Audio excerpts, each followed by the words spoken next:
તો વિદ્યાર્થી મિત્રો આપણે જોઈ રહ્યા છીએ ધોરણ 7 ચેપ્ટર પહેલું પૂર્ણાંક સંખ્યાઓ સ્વાધ્યાય 1.1 નો દાખલા નંબર ત્રીજો અને ચોથો. દાખલા નંબર ત્રીજાના પહેલા દાખલામાં કહ્યું છે કે કોઈ પણ પૂર્ણાંક સંખ્યા a માટે -a ગુણ્યા a બરાબર શું થશે? સોરી, -1 ગુણ્યા a બરાબર શું થાય?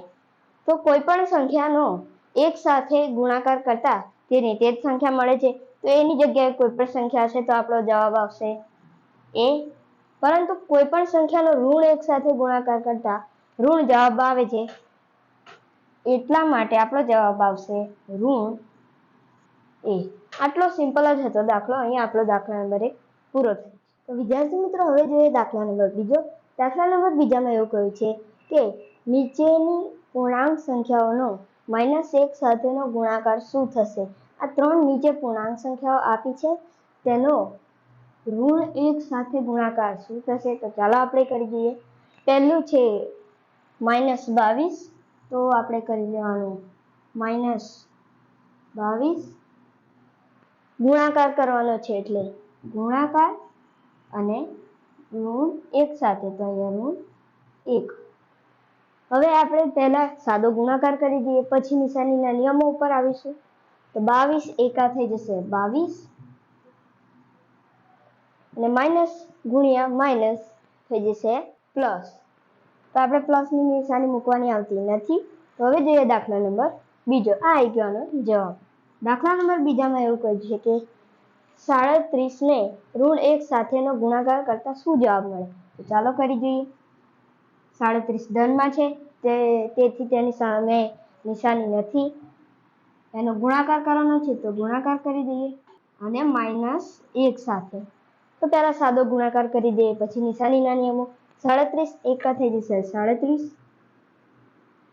હવે નિશાનીના નિયમો પ્લસ ગુણ્યા માઇનસ. અહીંયા ધન સંખ્યા છે, તેની આગળ નિશાની નથી. ધન સંખ્યામાં નિશાની મૂકવાની આવતી નથી, તો પ્લસ માઇનસ થઈ જશે માઇનસ. તો આપણો જવાબ આવી ગયો ઋણ 37. હવે જોઈએ દાખલા નંબર સી, જેમાં છે કે 0 ને ઋણ 1 સાથેનો ગુણાકાર કરતા કેટલો જવાબ મળે? તો આપણે કરી લઈએ. 0 ગુણ્યા ઋણ 1. કોઈ પણ સંખ્યાને 0 સાથે ગુણતા 0 જ જવાબ મળે છે.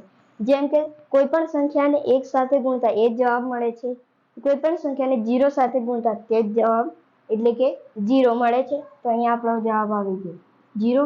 નિશાનીના નિયમો મૂકવાના નથી, કારણ કે મેં આગળના દાખલામાં સમજાવ્યું હતું કે આવું જ છે સંખ્યા રેખા. ઋણ 3, ઋણ 2, ઋણ 1, વચ્ચે છે 0. અહીંયા ઋણ સંખ્યા છે, અહીંયા 0 છે, અને આ સાઈડ આવશે 1, 2, 3, 4, એટલે કે આ થઈ ગઈ ધન સંખ્યા. ઋણ 0 અને ધન સંખ્યા, તો વચ્ચે 0 છે, તેને કોઈ પણ ધનની નિશાની પણ અને ઋણની પણ લાગુ નથી પડતી, એટલે આપણે અહીંયા 0 ને નિશાની મૂકવાની નથી. તો આપણો જવાબ આવી ગયો 0. હવે જોઈએ દાખલા નંબર ચોથો.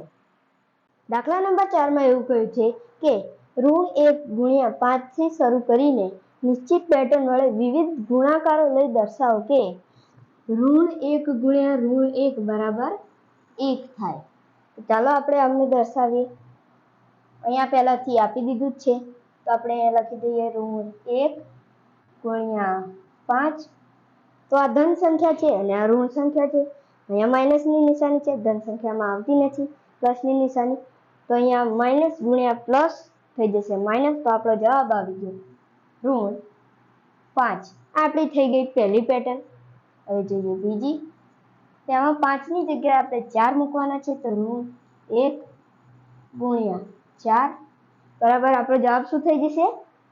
આપણો જવાબ થઈ જશે, આ ધન છે ને આ ઋણ છે, તો માઇનસ ગુણ્યા પ્લસ થઈ જશે માઇનસ. તો આપણો જવાબ થઈ ગયો ઋણ 4. હવે જોઈએ આપણે ત્રીજી પેટર્ન. તેમાં આપણે 3 મૂકી દેવાના છે. 5, 4, 3, 2, 1, 0 ને 1. તો હવે જોઈએ ઋણ 1 ગુણ્યા, હવે અહીંયા 3 મૂકવાના છે, આ પણ ધન છે, તો માઇનસ ગુણ્યા પ્લસ થઈ જશે માઇનસ. અને આ 3 છે, તો આપણો જવાબ આવી ગયો ઋણ 3. હવે જોઈએ 2 મૂકીને, 3 આવી ગયા છે, હવે મૂકીએ 2 તો અહીંયા ઋણ 1 ગુણ્યા 2 બરાબર કેટલો જવાબ થઈ જશે? આ ધન છે, આ ઋણ છે, તો ઋણ ગુણ્યા ધન થઈ જશે ઋણ અને અહીંયા 2 છે તો આપણો જવાબ થઈ ગયો ઋણ 2. હવે જોઈએ આપણે 1 વાળી પેટર્ન. ઋણ 1 ગુણ્યા 1 બરાબર આપણો જવાબ થઈ જશે આ ધન છે ને આ ઋણ છે તો આપણો જવાબ થઈ ગયો ઋણ 1. હવે તમે કહેશો અહીંયા 1 આવી ગયો તો આપણો જવાબ પૂરો થઈ ગયો, પરંતુ ના.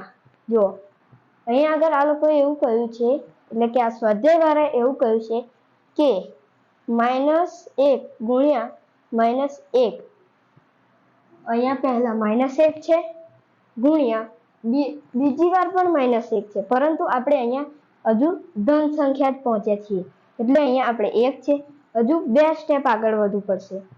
તો એના પછીનો સ્ટેપ આપણે અહીંયા લખી લઈએ. અહીંયા આપણે હવે આવશે 0 તો ઋણ 1 ગુણ્યા 0 બરાબર આપણો જવાબ થઈ જશે. આમાં 0માં તો નિશાની મૂકવાની આવતી નથી તો આપણો જવાબ ડાયરેક્ટ થઈ જશે 0. હવે જઈએ આપણે ધન સંખ્યા પર, કારણ કે આવું છે એક સંખ્યા રેખા, એના પર ઋણ 3 ઋણ 2 ઋણ 1 એટલે આ સાઈડ ઋણ છે, વચ્ચે 0 છે અને અહીંયા 1 2 3 આવી આ ધન સંખ્યા છે. આ ઋણ છે, 0 છે અને આ ધન સંખ્યા છે. તો હવે આપણે આ ઋણ સંખ્યા પતી ગઈ, 0 પતી ગયો. હવે આપણે આપણે ધન સંખ્યા પતી ગઈ અને 0 પતી ગયો. હવે જવાનું છે ઋણ 1 પાસે. તો અહીંયા આપણો આ લાસ્ટ સ્ટેપ છે, ઋણ 1 ગુણ્યા ઋણ 1 બરાબર કેટલા થશે? તો અહીંયા માઇનસ ગુણ્યા માઇનસ થઈ જશે પ્લસ, તો આપણો જવાબ આવી ગયો 1. જો અહીંયા આવી ગયો ને ઋણ 1 ગુણ્યા ઋણ 1 બરાબર 1, તો આપણો જવાબ આવી ગયો ઋણ 1. તો વિદ્યાર્થી મિત્રો અહીંયા આપણું 1.2 સ્વાધ્યાય પૂરું થાય છે. હવે જોઈએ 1.3.